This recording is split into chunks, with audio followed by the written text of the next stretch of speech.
បន្ទាប់ពីយើងដើរលេងភ្នំហើយយើងមកដល់ផ្ទះស្នាក់ដែលយើង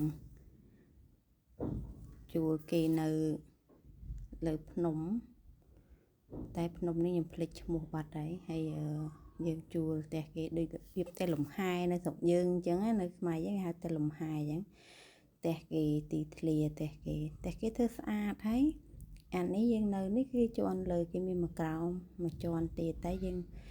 មើលពីលើផ្ទះស្រុកនេះគេចូលចិត្តធ្វើនៅខាងក្រោមមួយជាន់ទៀតអញ្ចឹងណាហើយនេះសិតតែដើមគ្រីស្មាស់ជុំវិញភ្នំហ្នឹងគឺសិតតែដើមគ្រីស្មាស់ពេលតិចហើយនេះយើងមកដល់នេះដូចជាម៉ោង4ជាងហើយម៉ោង4ជាងល្ងាចប៉ុន្តែអាកាសធាតុគឺតិចគួរសមព្រោះនៅលើចកេះភ្នំដែរយើងជួលនេះផ្ទះស្នាក់ហ្នឹងនៅកាន់តែខ្ពស់កាន់តែថ្លៃតែពួកយើងយកនេះគឺយកនៅចកេះភ្នំអញ្ចឹងយើងជួលគេស្នាក់នៅផ្ទះហ្នឹងពីយប់នេះហើយគេធ្វើមានបន្ទប់ឡើងទៅលើហើយគេមានផ្ទះបាយមានអីយើង living room អីមកសពឲ្យយើងអញ្ចឹងផ្ទះបាយគេស្អាតហើយយើងជួលគេហ្នឹងមិនម្ចាស់គេនេះគឺជាន់លើក្រោមជាន់ចុះទៅខាងក្រោមមានបន្ទប់គេងហើយមានបន្ទប់ទឹកដែរហើយនេះគឺជាបន្ទប់ដែលនាងខ្ញុំត្រូវគេងចែកបន្ទប់គ្នាបន្ទប់មានក្រេមួយមានទូដាក់កៅអៅអីចឹងទៅខាងនេះគេមានក្រេ2ជាន់តែបន្ទប់នេះអត់មានណាគេទេព្រោះអីបន្ទប់ទាំងអស់មានចំនួន4បន្ទប់តែពួកយើងមកតែ3គ្រួសារអញ្ចឹងដល់3បន្ទប់នេះបន្ទប់ទឹកហើយនេះគឺជាដើរចុះទៅខាងក្រោមម៉ាក់ក្មេករបស់បងអូនថ្លៃនឹងខ្ញុំគាត់ចុះទៅមើលនៅខាងក្រោមដែរចង់និយាយថាផ្ទះគេហ្នឹងនៅស្រុកគេហ្នឹងគេអត់បាច់យើងទៅជួលនេះអីទេគឺយើងកក់គេតាម website យើងទៅយើងផ្ញើ address ឲ្យ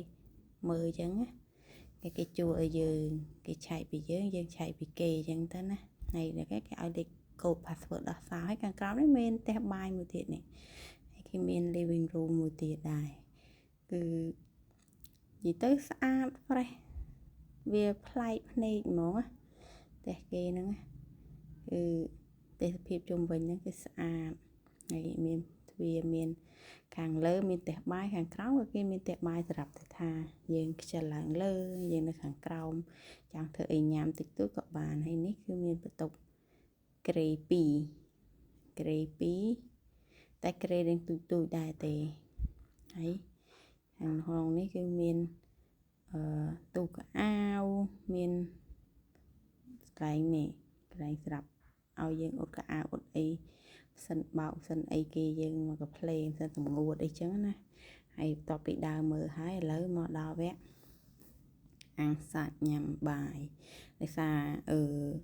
នេះខ្ញុំអត់សូវចេះម្ហូបអឺរ៉ុបមិនអត់សូវទេគឺចេះបានតែ10%ទេអញ្ចឹងបងអូនថ្លៃគាត់ទិញខ្វាគោទិញស្លាបមាន់មកប្រឡាក់ជាម្ហូបយើងញ៉ាំបានអញ្ចឹងហើយ